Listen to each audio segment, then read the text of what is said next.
7 gusht. Kemi nevojë për një mrekulli, sepse jeni rilindur jo prej një fare të prishme, por të paprishme, nëpërmjet fjalës së gjallë të Perëndisë dhe që mbetet, nga që çdo mish është si bari dhe çdo lavdi e tij është si lule bari. Bari u tha dhe lulja ra, por fjala e Zotit mbetet për jetë. 1 Pjetrit 1:23 deri në 25. Ungjilli nuk është një nxitje për njerëz me qëllime të mira, që na fton t'i shtojmë pak fe jetës sonë. Fjala e Perëndisë vjen në zemrat rebele dhe kërkon bindje prej tyre. Kjo është një fjalë që i kthen të vdekurit në jetë. Si realizohet kjo vepër? Vetëm nga fryma e Perëndisë. Puna e frymës është që të arrijë atë që nuk mund të bëhet në asnjë mënyrë tjetër dhe me asnjë mjet tjetër, të sjellë në ekzistencë jetë të re. Prej natyre, ne të gjithë jemi rebel ndaj Perëndisë. Askush nuk e kërkon atë. Romakëve 3:11. Edhe nëse e quaj veten agnostik ose kërkues, ose mendjehapur, në realitet jam duke u rebeluar. Perëndia tani i urdhëron njerëzit që të gjithë, gjithandej, të pendohen. Veprat e Apostujve 17:30. Perëndia i bën thirrje secilit prej nesh që të bëjë një kthes 180 gradë, të kthehet prerazi nga mëkati dhe rebelimi dhe të vijë në sundimin e tij. Nëse nuk ndodh një mrekulli, ne nuk mund ta bëjmë dot këtë gjë. Në veten tonë, ne jemi të vdekur dhe pa asnjë shpresë për përjetësinë. Faleminderit Perëndisë. Është vetë puna e frymës së tij që e kryen këtë mrekulli për ne.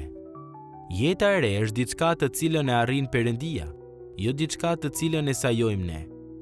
Fryma na bind për mëkat dhe na bind gjithashtu se Jezusi e ka trajtuar atë me vdekjen e tij në kryq. Shkrimi është absolutisht i qartë për këtë gjë. Kur ishim të vdekur në mëkatet tona, neve na u dha jetë në Krishtin. Efesianëve 2:1 deri në 5. Fryma na bën të kuptojmë atë që ne vetë nuk jemi gati ta ballafaqojmë. Do me thënë që kemi një problem të thellë dhe të përhapur, të cilin s'mund ta zgjidhim dot vetë. Kemi nevojë për një mrekulli. Pikërisht këtë bën Perëndia. Ai sjell në ekzistencë jetë të re. Ai na shpëton me anë të hirit të tij. Pietri na kujton që gjithçka rreth nesh fishket një lloj si bari dhe se të gjithë do të vdesim një ditë. Mirë po ka një farë që prodhon atë që është e pavdekshme.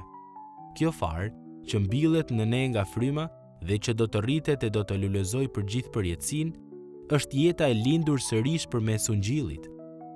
Fjala e Perëndisë mbetet për jetë dhe po kështu ndodh edhe me atë që ka lindur në një jetë të re, ndërkohë që fryma punon përmes fjalës.